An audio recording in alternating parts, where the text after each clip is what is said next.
In this week's Higher Ed Highlights, U.S. Secretary of Agriculture Sonny Perdue visited Central State University on April 5th as part of his Back to Our Roots RV tour that included stops at land-grant universities and other places in Ohio, Kentucky, and Michigan.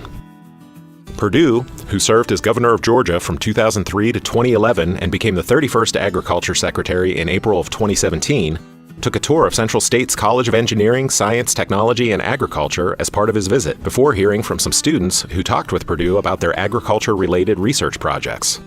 Perdue concluded his visit with a roundtable discussion with a group of Central State students and the university's president, Dr. Cynthia Jackson Hammond.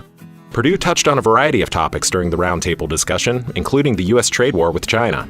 He also answered students' questions about future careers in agriculture, ag policies, and the pros and cons of working in the field.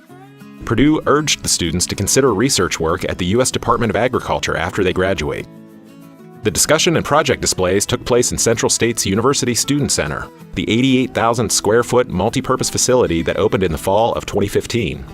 After Perdue's visit, staff from the Department of Higher Education and the Office of Budget and Management took a tour of the Student Center, which includes a computer lab, bookstore, cafeteria, game room, and multi-purpose theater. Look for Higher Ed Highlights on the Ohio Department of Higher Education's YouTube page and through our Facebook page and Twitter feed, and check out our website at ohiohighered.org. Thank you for watching, and come back next week for another round of Higher Ed Highlights.